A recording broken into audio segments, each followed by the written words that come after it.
My name's Tony from the Nerd of Godcast. On our last High Five, we talked about our 5 favorite nerdy couples from comics, movies, and video games. But for every happily ever after, there's a dear God make it stop. Today, romance from the pit of Sheol. It's time for your High Five.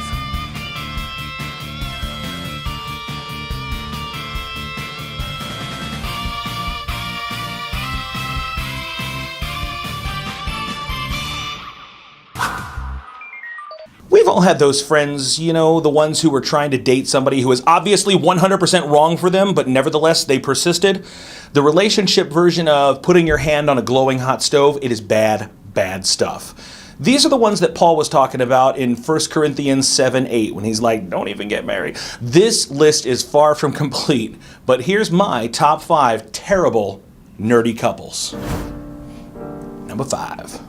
When Metroid was released for the NES in 1987, we experienced an adventure with a tough-as-nails, resourceful, and smart female protagonist in Samus Aran. And part of the charm of the game was that you didn't even know you were playing as a girl until the very end sequence, and then it was all like, helmet off, girl power!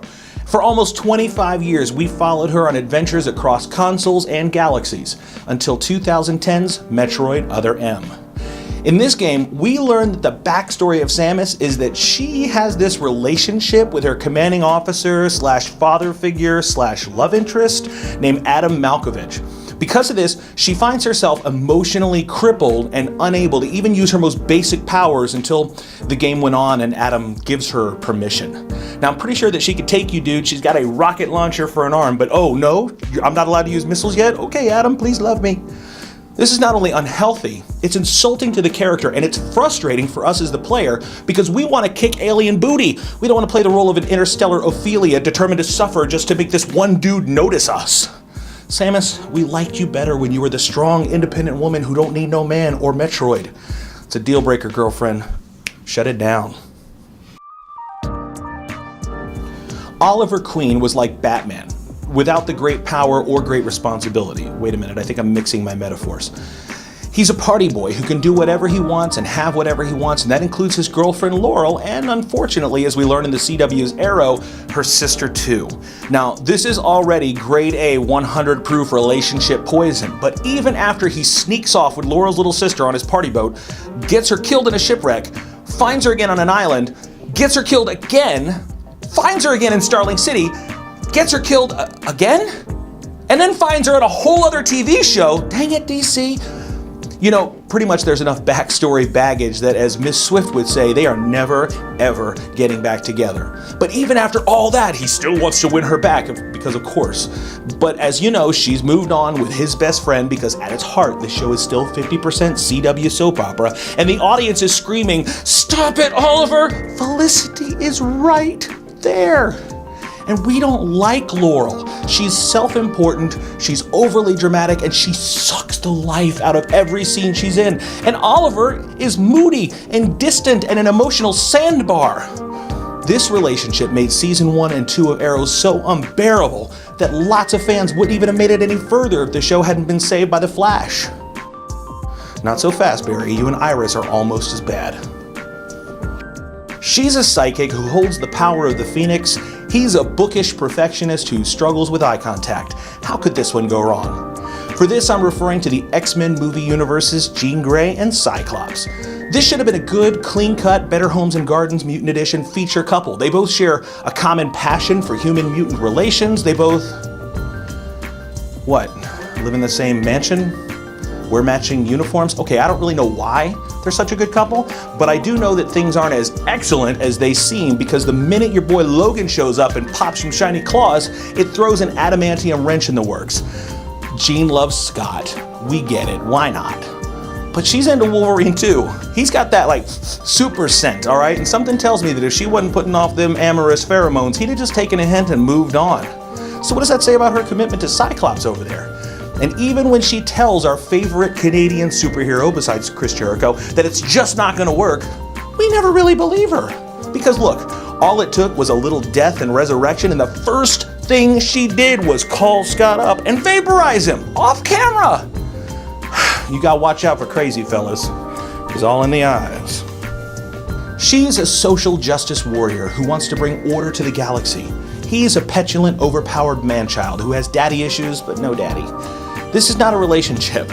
One could argue that the only good thing that came out of Padme, Naberi, Amidala, and Anakin Skywalker's relationship was Leia and Luke. I would argue the opposite. This was a narrative shotgun wedding, and by that I mean that we knew that they were going to have kids because we've already seen them in the original trilogy, so now we just had to go back and justify the two of them getting together. This was done not by establishing believable affection or even cinematic moments where you see respect and trust blossom into love. It was done by them being an age-appropriate male and female in enough scenes together that when John Williams played the Across the Stars love theme, we just kind of knew where it had to go. This is a loveless, unbelievable, unlikable, unrelatable couple, and they force us to suspend our disbelief that whiny Anakin could stop worrying about impressing Obi-Wan long enough to think about anyone but himself. Because of Obi-Wan.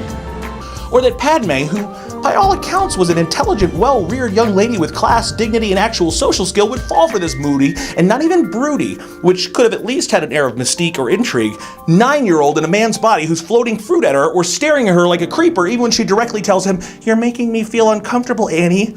And then he endangers her by taking her, when they're supposed to be in hiding, in a big, shiny, Royal Naboo spaceship to a desert planet filled with scum and villainy because he had a bad dream about his mom.